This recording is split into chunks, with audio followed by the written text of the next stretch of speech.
చూడమ్మా, ఇది ఫస్ట్ లోపలికి వచ్చిన తర్వాత ఇక్కడ తులసి కొట్టు ఉంటుంది.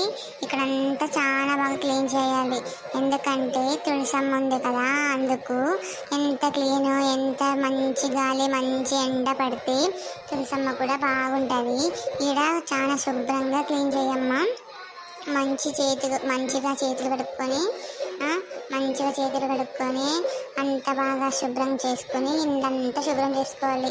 ఇక్కడ మాత్రము మొక్కలకి నీళ్ళు పోయాలి. తులసమ్మ మళ్ళీ నీళ్ళు ఎక్కువ పోయకోకున్నట్ల తగినంత పోయి మళ్ళీ సన్నగా పోసినా కూడా ఎండిపోతుంది. మసనంగా చూసుకొని పోయి రోజు ఇదే పని చూడమ్మ.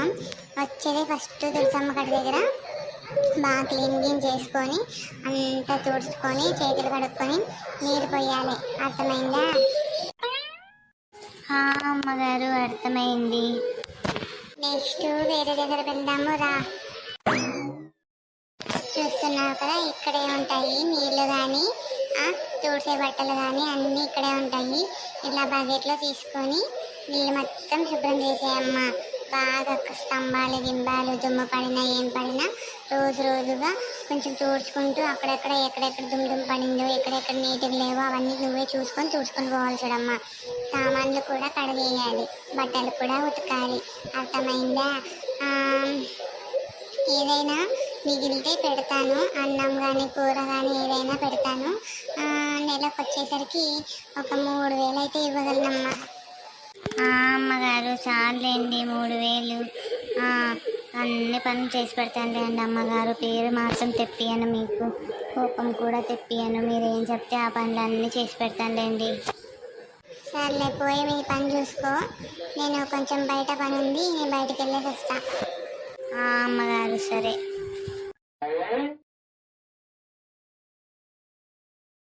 బాబా, ఇలాంటి ఇంట్లో పుట్టాలంటే ఎప్పుడు పుడతామో ఏం కథలో. వచ్చే జన్మలో అయినా ఇలాంటి ఇంట్లో పుట్టించి నా కష్టాలన్నీ దూరం చేయాలబ్బా. ఏందో ఏం కథనో, ఇట్లా ఒకరింట్లో పనిచేసేకి వస్తానని అస్సలగే అనుకోలేదు. ఏం చేసినా, ఏం తుడిచినా, ఏం పెట్టినా అంతా మన మంచిగా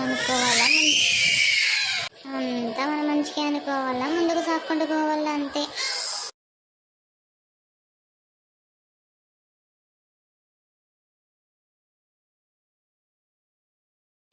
బాబా, బెడ్రూమ్ కూడా ఎంత బాగుందో.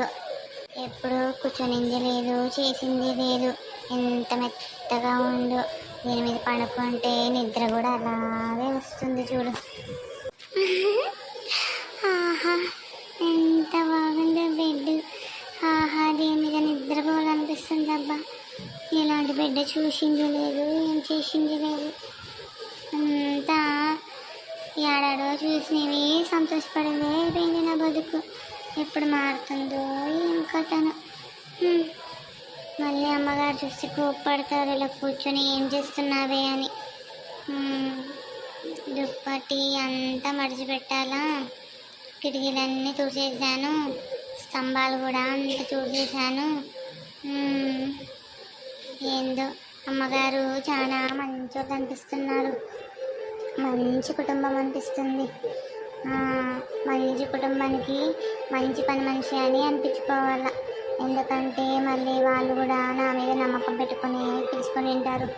నేను కూడా ఎక్కువ తక్కువ చేసినాననుకో ఈ పని కూడా పోతుంది. యాదో ఉండింది కూడా పెడతాను అన్నారు అమ్మగారు. మళ్ళీ అది కూడా లేదంటే నాకు చాలా కష్టమైపోతుంది. ఇప్పటికే మా వారికి తెలియదు నేను పనికి పోయింది కూడా. ఇంటికి పోయినాక ఏమంటాడో ఏమో, ఏం కొట్లాడతాడో ఏమో. అయినా పని చేసుకొని తినేదాంట్లో తప్పేముంది, చెప్దాంలే, దాంట్లో ఏముంది. ఏదైనా ఎక్కువ తక్కువ మాట్లాడితే కమలాన్ని కూడా పిలుచుకొని పోతే అయిపోయా. ఏమైనా కానీ ఒకసారి అమ్మగారికి కూడా చెప్పిండాలి నా మొగుడు గురించి. విడిచిపోయే బుద్ధే కావద్దు. చాలా బాగుంది. ఎంతున్నా పెట్టి పుట్టిండాలబ్బా. చాలా బాగుంది. హాయ్ ఫ్రెండ్స్, చూసారు కదా మా గిరిజ ప్రయాణం లైఫ్ ఎలాంటిదని. ప్లీజ్ ఎవరైనా కొత్తగా చూస్తున్న వాళ్ళైతే లైక్ అయితే చేయండి, షేర్ చేయండి, సబ్స్క్రైబ్ కూడా చేసుకోండి ఫ్రెండ్స్. మీకు నచ్చిందని అనుకుంటున్నాను. దీంట్లో చూస్తున్న పేర్లు కానీ పాత్రలు కానీ ఏవైనా కానీ సన్నివేశాలు కానీ అన్నీ కల్పిత పాత్రలు మాత్రమే అని చెప్పుకుంటూ వీడియో అయితే ముగిస్తున్నాను. రేపు మళ్ళీ వేరే వీడియో వస్తుంది. ప్లీజ్ కంటిన్యూ చేస్తున్నాను ఈ వీడియో అయితే. నచ్చితే లైక్ కూడా చేయండి. ప్లీజ్ లైక్ చేయండి, షేర్ చేయండి, సబ్స్క్రైబ్ చేసుకోండి. Bye bye.